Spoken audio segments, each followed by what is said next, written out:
আসসালামু আলাইকুম ওয়া রাহমাতুল্লাহি ওয়া বারাকাতুহু। ওয়ালাইকুম আসসালাম। ভাই এইটা না করলে বলুন। মুক্তিযুদ্ধের বাংলাদেশের সম্মানিত জনগণ, আমি শুক্রবারের নামাজের পরে আপনাদেরকে আমি আমার সালাম জানাচ্ছি। আমি জানতে পেরেছি কিশোরগঞ্জ থেকে সরকারিভাবে আমার নাম নির্বাচিত হিসাবে ঘোষণা করা হয়েছে। সেই কারণে আমি আল্লাহর কাছে শুকরিয়া আদায় করছি এবং আমার এলাকার জনগণ যারা শত নির্যাতন সহ্য করে, যারা শত অসুবিধার মধ্যে আমাকে ভোট দিয়ে জয়যুক্ত করেছেন, আমার এলাকার জনগণের প্রতি আমি আমার সালাম, আমার কৃতজ্ঞতা জানাচ্ছি এবং সঙ্গে সঙ্গে কথা বলছি যে আপনারা শান্তিপূর্ণভাবে অনুষ্ঠান যে যেখানে করেন, কিন্তু অনুষ্ঠান যাতে শান্তিপূর্ণ এবং আইনের মধ্যে হয় সেই অনুষ্ঠানগুলো আপনারা করেন।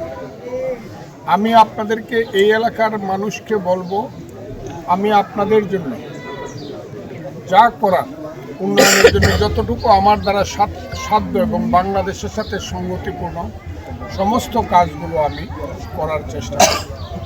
আর বাংলাদেশের মানুষকে বলছি, আপনারা গত কয়েক বছর যাবত, বিশেষ করে 5ই আগস্টের পরে আমার যে রোল, আমার যে ভূমিকা বাংলাদেশের রাজনীতিতে, যখন বাংলাদেশের মুক্তিযুদ্ধকে চিরতরে অন্ধকারে নিক্ষেপ করার জন্য মুক্তিযুদ্ধ বিরোধী শক্তি সমস্ত শক্তি প্রয়োগ করেছিল, বাংলাদেশ যখন নিশ্চুপ ছিল, ভয়ে হোক, ভীতির কারণে হোক, অনেকে স্বার্থের কারণে হোক, তখন মুক্তিযোদ্ধা হিসাবে বাংলাদেশের পক্ষে, মুক্তিযুদ্ধের পক্ষে আমি আমার উচ্চকণ্ঠ আরও উচ্চকিত করেছিলাম।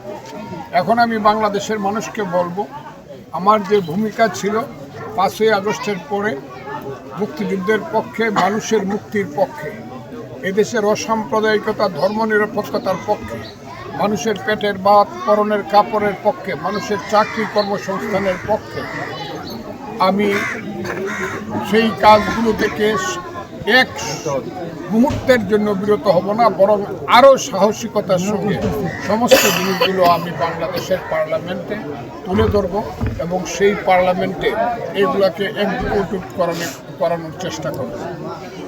আমি আমার নাম গেজেট হওয়ার কারণে আমি এলাকার মানুষের কাছে যেমন আমিও জানাচ্ছি, ঠিক তেমনি আমার দল বিএনপি, আমার নেতা তারেক রহমান সহ আমার দলের নেতৃবৃন্দের প্রতি, যারা আমাকে নমিনেশন এবং মার্কা দিয়েছেন, তাদের প্রতি